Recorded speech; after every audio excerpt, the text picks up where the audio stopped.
lacing up the sneakers, ready to run after a hard day working for the family business. Just with all the work and all the stresses with work, you can just put that behind me.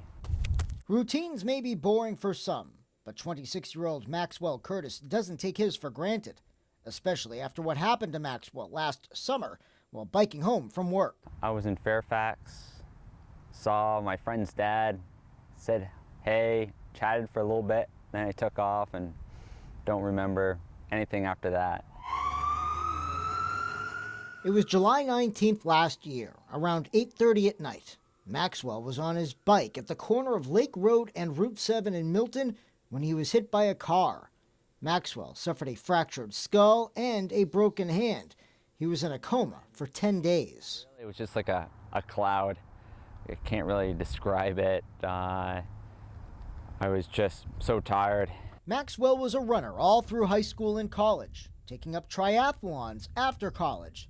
But at the time of the accident, he could barely speak, let alone walk. It was tough to see. I remember you saying that. Brent Town was Maxwell's senior year track coach at Milton High School and one of the first friends to visit him in the hospital. Early on, to be honest, I really didn't have a lot of expectations in my own mind. I was just hoping that he would make progress. Thanks to Maxwell's faith and competitive spirit, he was making greater progress by the day. He would go about 100 feet and then come back. For 4 months, from August through November, Maxwell worked with physical therapist Keita White at the UVM Medical Center's Fannie Allen campus. He has such a great outlook and attitude. Like he never, I know it was a struggle for him, but he was always positive. He was always motivated. He did whatever I asked him to do. And he wanted to get back to what he was passionate about, which was running. And with the Vermont City Marathon just months away, Maxwell now had a goal to reach. It really hit home. It's like, okay, now it's time to do some work, some training to get myself back into shape. Not only did Maxwell find his form to run at least part of this year's marathon, he was picked to join a relay team with a very special captain. There's the line. He's across. Olympic silver medalist, Boston and New York City Marathon winner Meb Keflezighi, a man who also has had to overcome adversity, including a fractured pelvis suffered during the trials of the Beijing Olympics. I was like, wow, if he can do that, why can't I? Having that opportunity to run with Meb just gave me more of a spark. It takes a unique person to deal with that adversity and come back from something like he's having to come back from. The fact that he's doing it with a smile on his face the whole time and such a positive attitude is super admirable. Watching Maxwell Curtis, knowing where he's been, everyday activities never felt more extraordinary.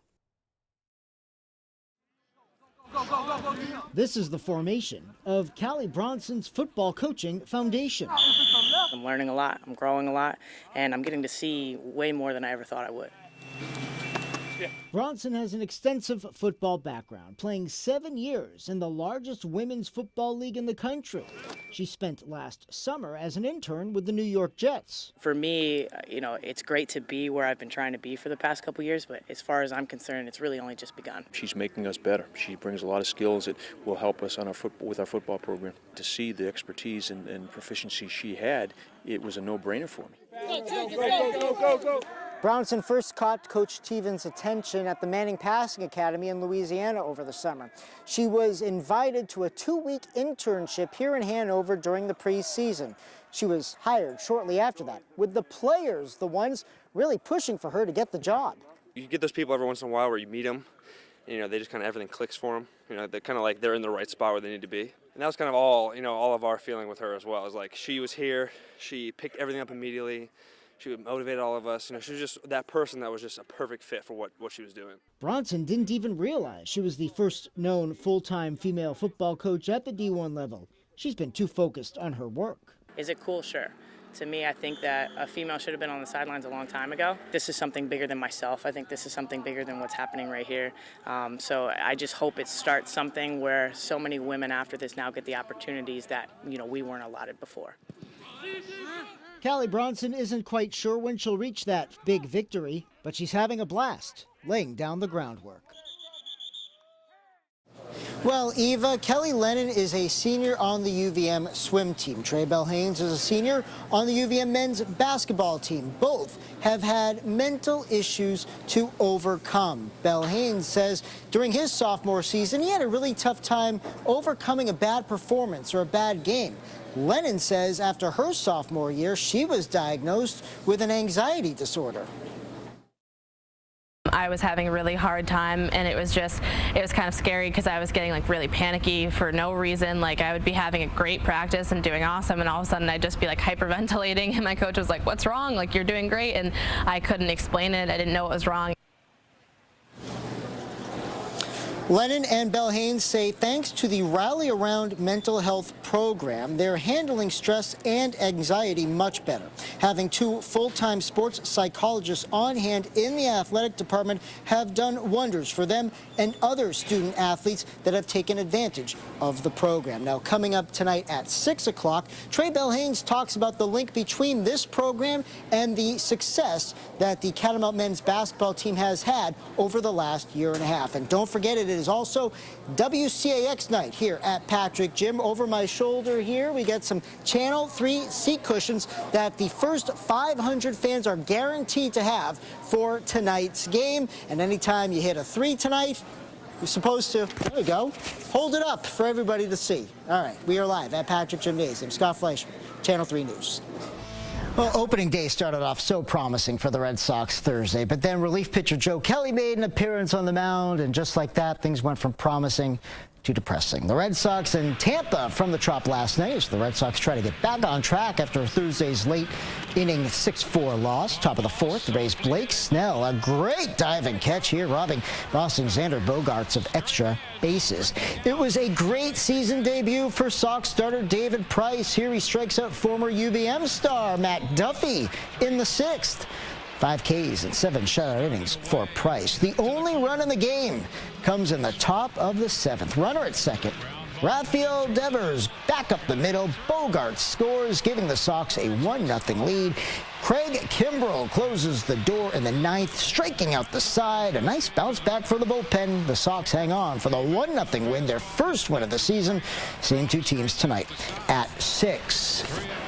The Yankees in Toronto looking to go to 2-0 on the season. Top of the 2nd, the Bombers' Brandon Drury sending this one into right.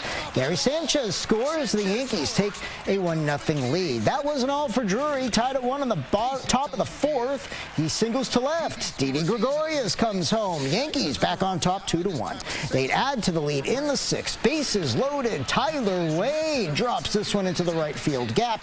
2 runs come home. The Yankees taking it 4-2. Game 3 of this 4-game set is today at 4.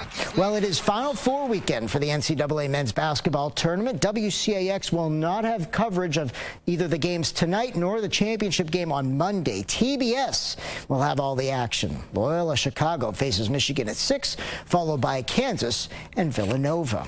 What a finish to the NCAA women's basketball tournament game last night between Notre Dame and UConn. Tied at 89 in overtime. Final seconds. Notre Dame's Arike Ogunbowale stepping back, knocking down the jumper with just 1 second on the clock.